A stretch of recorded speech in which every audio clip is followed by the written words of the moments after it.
فلسفہ مغرب کی تاریخ بائی برٹرانڈ رسل پارٹ 52۔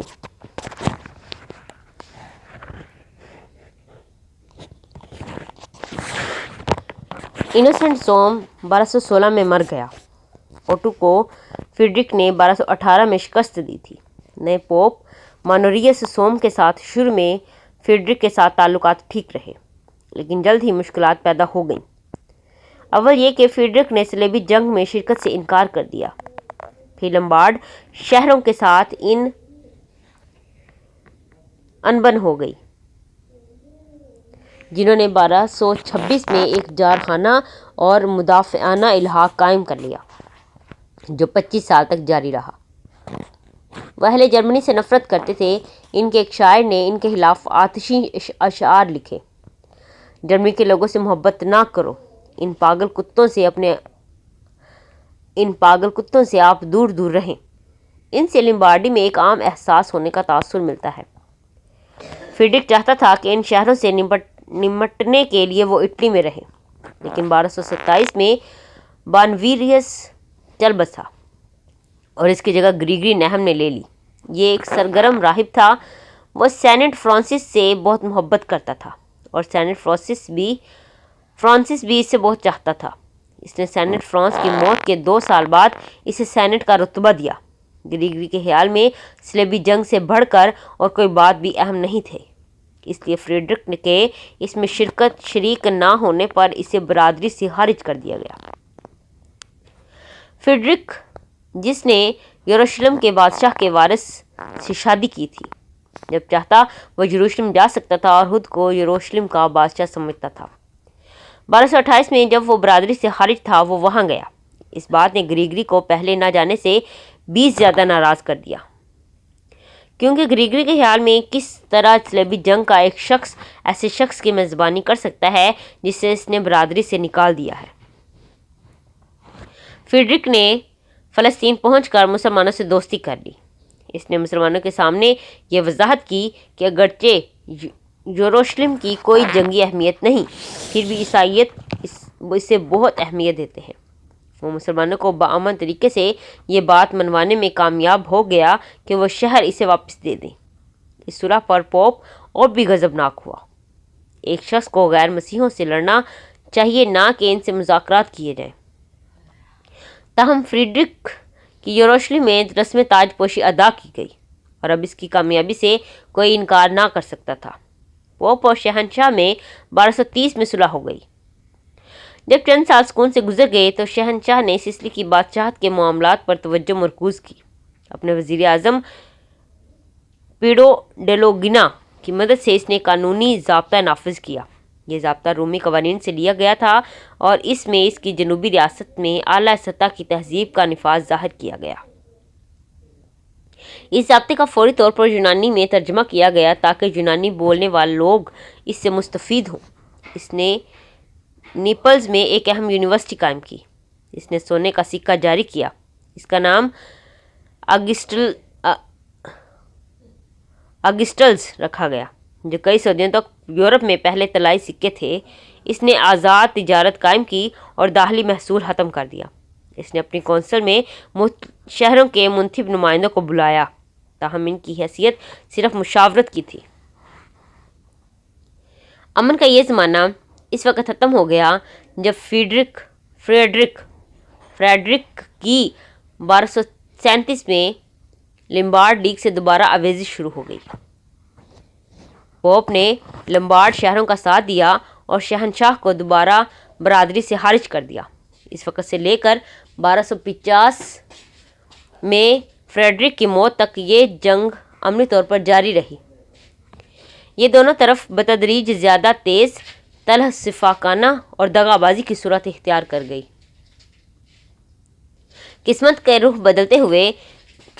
رخ بدلتے رہے اور یہ جنگ ابھی کسی فیصلہ کن مرحلہ پر نہ پہنچی تھی کہ شہنشاہ چل بسا، لیکن جنہوں نے اس کا جانشین بننے کی کوشش کی، ان میں اس جیسی قوت نہ تھی اور وہ بتدریج شکست کھاتے گئے۔ انہوں نے اٹلی کو تقسیم شدہ حالت میں چھوڑ دیا اور پوپ فاتح بن گیا۔ پوپ صاحبان کی موت سے جدوجہد میں کوئی فرق نہ پڑا۔ ہر نئے پوپ اپنے متقدمین کی حکمت عملی میں عملاً کوئی تبدیلی نہ کی۔ گریگری نہم 1241 میں چل بسا۔ 1243 میں انوسینٹ جہام نیا پوپ بنا۔ وہ فریڈرک کا شدید دشمن تھا۔ لوئی نہم نے اپنی بے داغ راسخ الاعتقادی کے باوجود گریگری اور انوسینٹ چہارم کی شدت کو کم کرنے کی کوشش کی، لیکن ناکام رہا۔ انوسینٹ نے تو شہنشاہ کے مذاکرات سے قطعی انکار کر دیا اور اس کے خلاف غیر محتاط مصالحتوں کے تمام طریقے اپنائے۔ اس نے اسے معزول کر دیا، اس کے خلاف اعلان جنگ کر دیا، اس کے تمام حامیوں کو برادری سے نکال خارج کر دیا۔ پادری اس کے خلاف تبلیغ کرتے، مسلمانوں کے اپنے مسائل تھے۔ اس کے بروئے نام حامیوں میں باہمی سازشیں ہونے لگیں۔ ان تمام حالات نے فریڈرک کو اور ظالم بنا دیا۔ سازشیوں کو ہولناک سزائیں دی گئیں اور قیدیوں کو دائیں آنکھ اور دائیں ہاتھ سے محروم کر دیا گیا۔ اس شدید ترین جدوجہد کے دوران فریڈرک نے ایک نئے مذہب کی بنیاد رکھنے کا سوچا، جس کے مطابق اسے مسیحا ہونا تھا۔ اس کے وزیر پیرو ڈیلا جینا کو سینٹ پطرس کی جگہ لینا تھی۔ تاہم اسے اچانک غلط یا صحیح یقین ہو گیا کہ پیٹرو اس کے خلاف سازش کر رہا ہے۔ اس نے اسے آنکھوں سے محروم کر دیا اور ایک پنجرے میں بند کر کے عام نمائش کے لیے رکھ دیا۔ تاہم پیٹرو نے مزید مصائب سے بچنے کے لیے خودکشی کر لی۔ اپنی صلاحیتوں کے باوجود فریڈرک کامیاب نہ ہو سکتا تھا، کیونکہ روم کی پاپائیت کے خلاف قوتیں پارسا اور جمہوری تھیں، جبکہ اس کا مقصد بے دین رومی سلطنت کی سی بحالی تھا۔ تہذیبی طور پر وہ روشن ذہن تھا، لیکن سیاسی لحاظ سے وہ رجعت پسند تھا۔ اس کا دربار مشرقی رنگ کا تھا۔ اس نے حرم سرا اور ہجڑے رکھے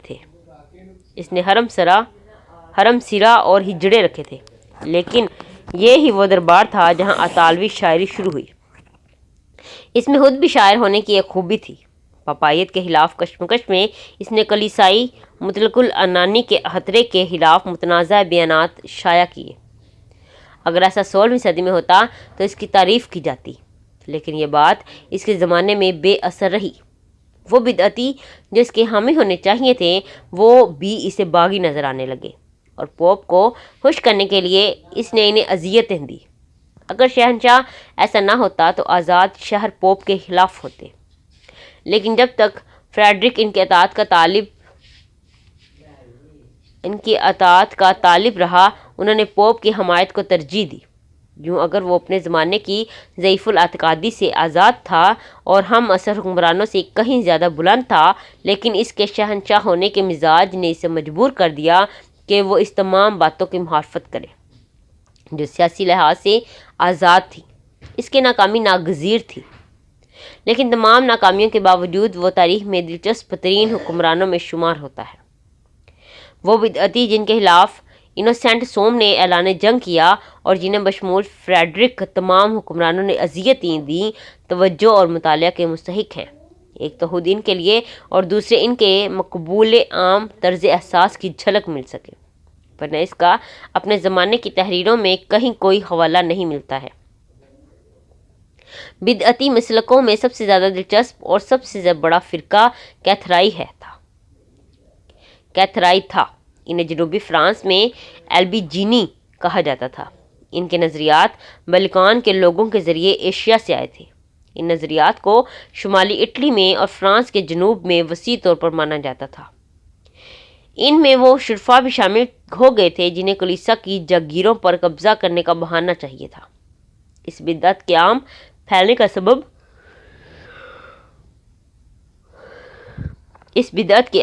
کا سبب جزوی طور پر تو صلیبی جنگوں کی ناکامی تھا، لیکن اس کا اہم سبب کلیسا کی فراوانی زر اور فسق و فجور تھا۔ یہ خیال عام تھا کہ انسان کی ذاتی زندگی پاکیزہ ہونی چاہیے۔ اس کے بعد میں آنے والی پیوریٹینزم سے بہت مشابہت تھی۔ یہ فرقہ غربت کے مسلک سے وابستہ تھا۔ کلیسا امیر بھی تھے اور وسیع پیمانے پر دنیا دار بھی تھے۔ پادریوں کی کثیر تعداد بے شرمی کی حد تک بد اخلاق ہو چکی تھی۔ درویش صفت پادری پرانے نظاموں اور چھوٹے علاقوں کے پادریوں پر یہ الزام لگاتے تھے کہ وہ ننگ و ناموس برباد کرنے کے مقصد کے لیے اعتراف کا ناجائز فائدہ اٹھاتے۔ درویش صفت پادریوں کے دشمن ان کے خلاف بہتان تراشی کرتے۔ اس میں کوئی شک نہیں کہ یہ الزامات وسیع پیمانے پر صحیح تھے۔ کلیسا جس قدر زیادہ مذہبی بنا پر اپنی برتری کا دعویٰ کرتا، سادہ لوگ اتنا ہی زیادہ ان کے قول و فعل کے تضاد پر دکھ محسوس کرتے۔ وہی مقاصد جو بالآخر تحریک اصلاح دین کی طرف لے گئے، ان کی ابتدا 13ویں صدی میں ہو چکی تھی۔ اہم فرق یہ تھا کہ اس وقت کے حکمران بدعتوں کی تقدیر کے ساتھ خود کو وابستہ کرنے کے لیے تیار نہ تھے۔ یہ سب اس لیے تھا کہ اس وقت کوئی ایسا فلسفہ موجود نہ تھا جو بادشاہوں کی ریاستوں پر دعوے کو بدعتیوں کے ساتھ منسلک کر سکتا۔ کیتھرائی فرقے کے اصولوں کا کوئی یقینی علم نہیں ہو سکتا تھا، کیونکہ ہمارا تمام تر انحصار ان کے دشمنوں کی شہادت پر ہے۔ علاوہ ازیں کلیسائی بدعت کی تاریخ سے خوب واقف تھے، اس لیے وہ بعض مانوس قسم کے لیبل لگانے پر مائل رہتے تھے۔ اس لیے موجودہ فرقوں کے ساتھ وہ پہلی ہی قسموں کے اصول منسوب کر دیتے۔ یہ اصول اکثر اوقات ایسی بنیادوں پر ہوتے جن میں کوئی بہت قریبی مشابہت نہ ہوتی۔ اس کے باوجود اس تحریک کی بہت سی ایسی باتیں جن میں کوئی شک و شبہ نہیں ہے، یوں معلوم ہوتا ہے کہ کیتھرائی سنویت پسند تھے اور گناسطیوں کی مانند اور عہد نامہ قدیم میں یہودا کو بنظر احسن نہیں دیکھتے تھے اور سمجھتے تھے کہ سچا خدا وہی ہے جس کا انکشاف عہد نامہ جدید میں کیا گیا ہے۔ وہ مادی دنیا کو بدیوں کا گھر سمجھتے۔ ان کا عقیدہ تھا کہ نیک لوگوں کے لیے حشر اجساد نہیں ہے، تاہم برے لوگ تناسخ کا دکھ اٹھا کر جانوروں کے قلب میں بدل جائیں گے۔ اس بنا پر وہ سبزی خور تھے۔ وہ انڈے، دودھ اور پنیر سے بھی پرہیز کرتے، تاہم وہ مچھلیاں کھا لیتے تھے، کیونکہ ان کے خیال میں مچھلیوں کی تولید جنسی عمل سے نہیں ہوتی۔ انہیں ہر قسم کے جنسی تعلقات سے نفرت تھی۔ بعض تو یہاں تک کہ کہتے کہ شادی تو بدکاری سے بھی زیادہ بری بات ہے، کیونکہ ان میں تسلسل اور اطمینان پایا جاتا ہے۔ اس کے برعکس انہیں خودکشی پر کوئی اعتراض نہ تھا۔ وہ راسخ العقیدہ لوگوں کی بنسبت عہد نامہ جدید کو زیادہ لفظی طور پر تسلیم کرتے۔ وہ قسم کھانے سے پرہیز کرتے اور دوسرا گال پیش کر دیتے۔ اس بدعت کے ایک ملزم شخص کا معاملہ اسے اذیت دینے والے یوں بیان کرتے ہیں کہ اس نے اپنے دفاع میں یہ کہا کہ وہ گوشت کھاتا، جھوٹ بولتا، قسم اٹھاتا اور ایک اچھا کیتھولک تھا۔ اس فرقے کے سخت ترین اصولوں پر صرف وہی لوگ عمل کرتے ہیں جو استثنائی طور پر پاکیزہ ہوتے ہیں، جنہیں کامل کہا جاتا ہے۔ دوسرے شاید گوشت کھاتے اور شادی بھی کرتے ہوں۔ ایسے نظریات کے حسب و نسب کی تلاش ایک دلچسپ بات ہے۔ وہ صلیبی جنگیں لڑنے والوں کے ذریعے اٹلی اور فرانس سے آئے۔ وہ اس فرقے سے تعلق رکھتے تھے جنہیں بلغاریہ میں بوگومائلز کہتے ہیں۔ 1167 میں جب کیتھرائی فرقے نے تو لوسی کے قریب مجلس کا انعقاد کیا تو بلغاریہ سے بھی ایک وفد اس میں شریک ہوا۔ بوگومائلز خود مانوی اور پال کی تعلیمات کا مجموعہ تھے۔ پال کی تعلیمات کو ماننے والا ایک فرقہ آرمینیا میں تھا جو شیر خوارگی میں بپتسمہ لینے، برزخ، ولیوں کی اعانت اور تسلیت کے منکر تھے۔ وہ آہستہ آہستہ تھریس میں پھیل گئے اور وہاں سے بلغاریہ میں۔ پال کے معتقد مارشین 150 کے پیروکار تھے۔ مارشین مسیحیت میں یہودی عناصر سے انکار کرنے میں خود کو پال کا پیروکار خیال کرتا تھا۔ وہ اگرچہ خود تو گناستی نہیں تھا، لیکن گناستیوں سے کچھ متاثر ضرور تھا۔ علاوہ ازیں ایک اور مقبول بدعت جو قابل غور ہے وہ والڈنز کی ہے۔ یہ لوگ پیٹر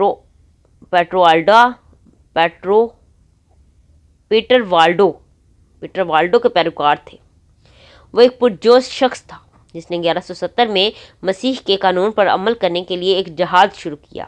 اس نے اپنی ہر شے غریبوں میں بانٹ دی اور ایک سوسائٹی قائم کی جس کا نام لیونس کے نادار لوگ رکھا، اور غربت اور سختی کے ساتھ زندگی بسر کرتے۔ ابتدا میں تو پوپ اس کے حق میں نہیں تھا، لیکن انہوں نے کچھ زیادہ زور سے پادریوں کی بدکردار زندگی کی مذمت کرنا شروع کر دی۔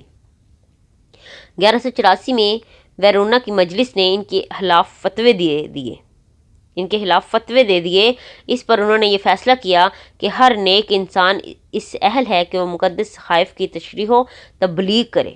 انہوں نے اپنے پادری مقرر کیے اور کیتھولک پادریوں کی دینی خدمات سے نجات پا لی۔ وہ لمبارڈی میں پھیل گئے اور پھر بوہیمیا میں، وہاں انہوں نے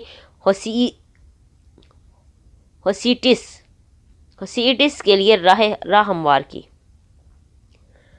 جب ایلیجبینیسین کو اذیت کا نشانہ بنایا گیا تو وہ بھی اس کی ضد میں آ گئے، اکثر تعداد میں پیڈمونٹ کی طرف بھاگ گئے۔ جب پیڈمونٹ میں انہیں اذیت دی گئی تو وہ ملٹن کا زمانہ تھا۔ اس موقع پر اس نے یہ نظم لکھی: اوینچ او لارڈ، اے خدا، اے نیک مقتول انسانوں کے مکافات دے لو۔ وہ آج بھی الپائن کی دور دراز وادیوں میں اور امریکہ میں زندگی بسر کر رہے ہیں۔ اس تمام بدعت نے کلیسا کو چونکا دیا اور اسے دبانے کے لیے شدید طریقے اپنائے گئے۔ انوسنٹ سوم کا خیال تھا کہ بدعتی موت کے مستحق ہیں کیونکہ وہ مسیح کے خلاف بغاوت کے مجرم ہیں۔ اس نے فرانس کے بادشاہ سے ملاقات کی اور کہا کہ ایلیبیجینیس کے خلاف جہاد کرے، اور اس پر 1209 میں عمل کیا گیا۔ یہ کارروائی ناقابل یقین سی فاقے سے کی گئی۔ کارکیسونی لینے کے بعد خصوصاً ہولناک قتل عام کیا گیا۔ بشپ صاحبان کا یہی کام تھا کہ وہ انہیں کچل دیں، لیکن یہ صورت اس وقت شدید سختی اختیار کر گئی جب یہ کام انہیں سونپا گیا جن کے دوسرے فرائض تھے۔ 1233 میں گریگری نہم نے عدالت کی بنیاد رکھی، تاہم پوپ کے اس کام کو اپنے ہاتھ میں لے لیا۔ 1254 کے بعد انہیں عدالت ملزم قرار دیتی، انہیں یہ دفاع کا حق نہ ہوتا۔ جن کے خلاف مجرم ہونے کا حکم صادر کیا جاتا ان کی جائیداد ضبط کر لی جاتی۔ فرانس میں یہ بحق سرکار ضبط ہوتی۔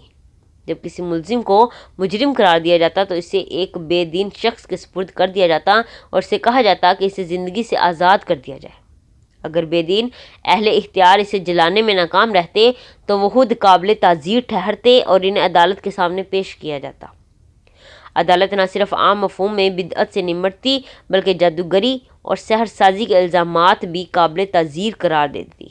اسپین میں اس کا رخ براہ راست پوشیدہ یہودیوں کے خلاف ہوتا۔ اس کا کام زیادہ تر ڈومینیکین اور فرانسسکن کے ہاتھوں کرایا جاتا۔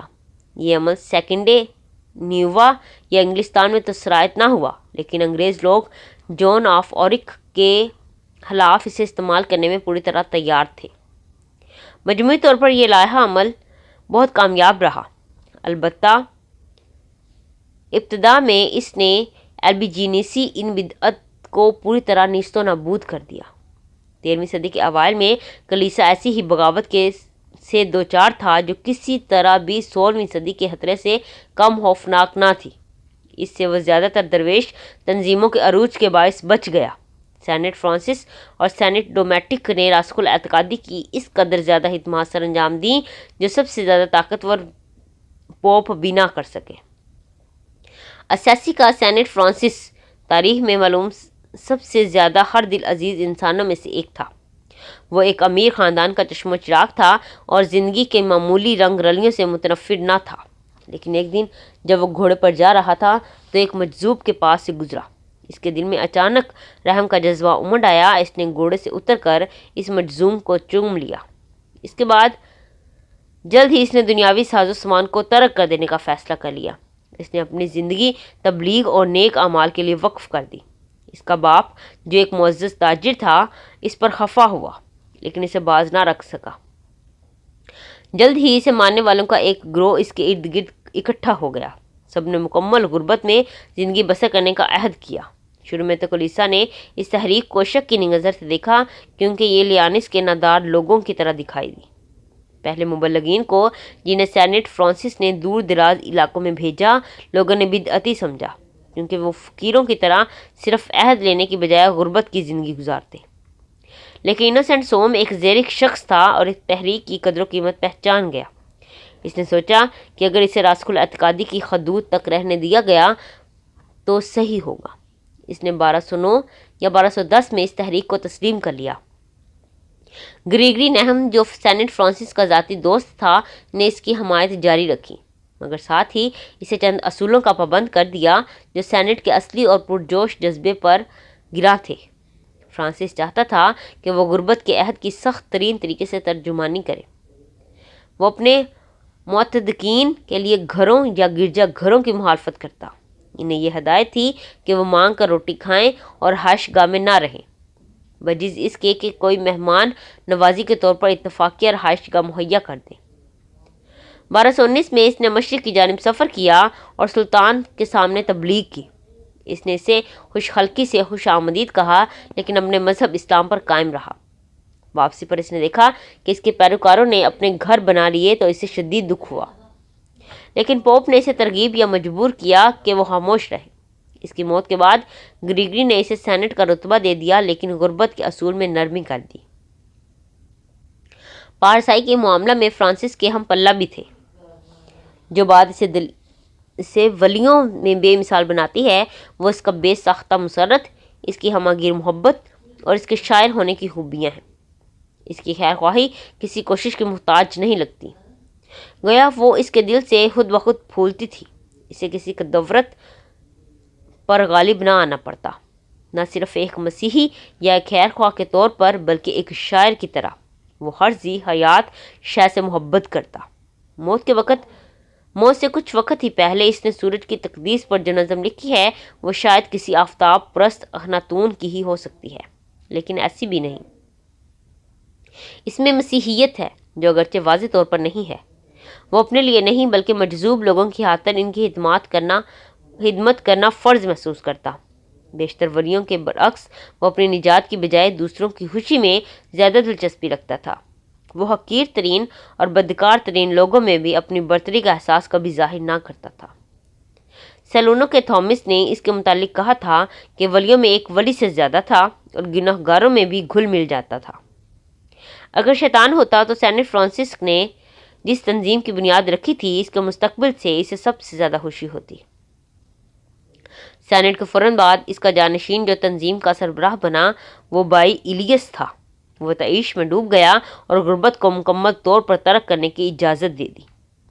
اپنے بانی کی موت کے فوراً بعد کے سالوں میں اس کے پیروکاروں کا سب سے بڑا کارنامہ گویلفس اور غبلائنز کی سنگین اور خونی جنگوں کے لیے سارجنٹ بھرتی کرنا تھا۔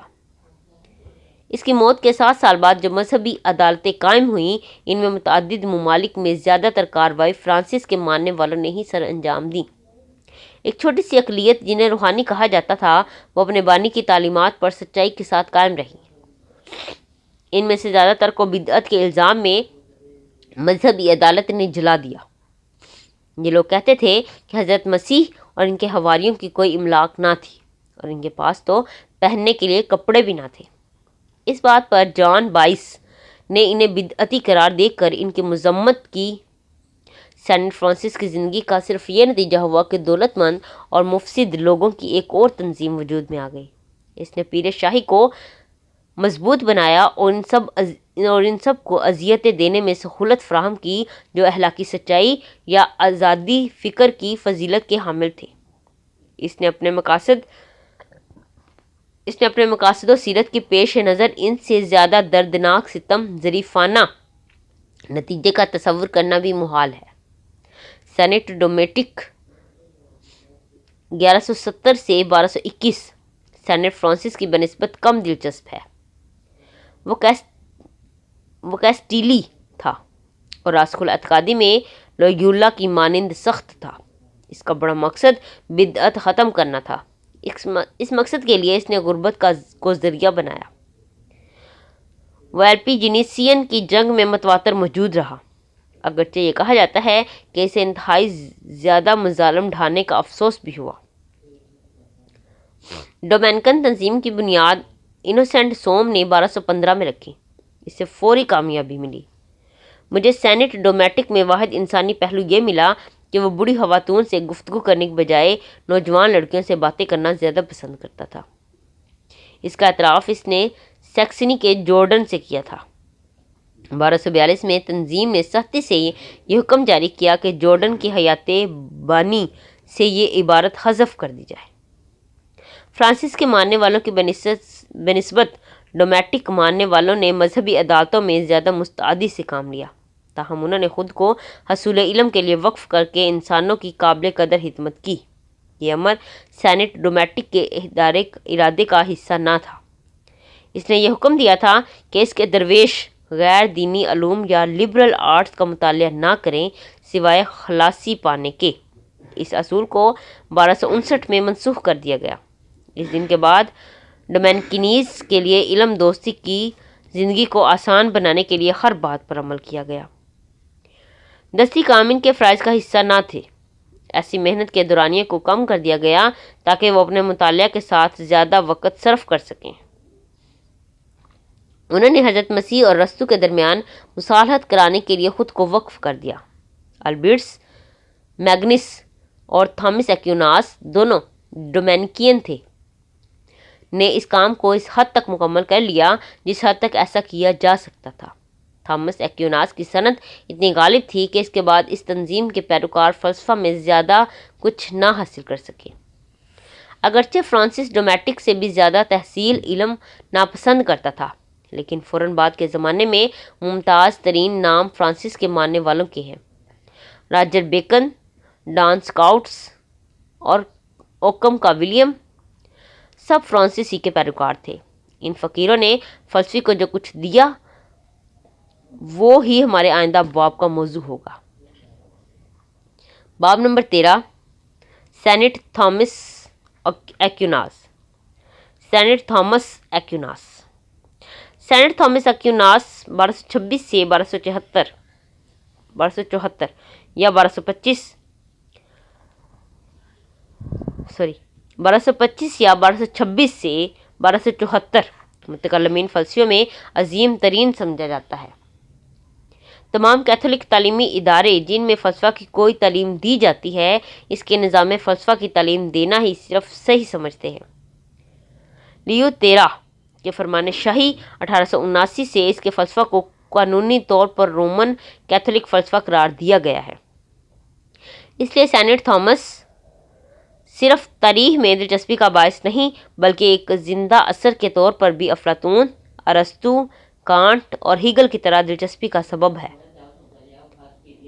حقیقت میں کانٹ اور ہیگل سے بھی زیادہ تر مسائل میں وہ ارسطو کے اس قدر زیادہ قریب ہے کہ کیتھولک فلسفیوں میں ارسطو کو قریب ایک فقیہ کی سند حاصل ہے۔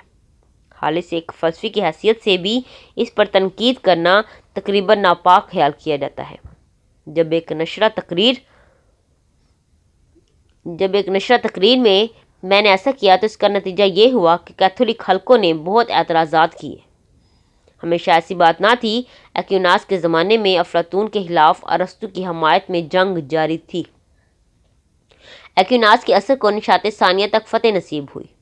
اس کے بعد افلاطون، جسے قرون وسطیٰ کی بنسبت زیادہ بہتر طور پر سمجھا گیا، نے دوبارہ بیشتر فلسفیوں کی راہ میں بہتری حاصل کر لی۔ 17ویں صدی میں ایک شخص کا بیک وقت راسخ العقیدہ اور ڈیکارٹ کا حامی ہونا ممکن تھا۔ میل برانشے گرچہ ایک پادری تھا لیکن اس کی کبھی مذمت نہیں کی گئی۔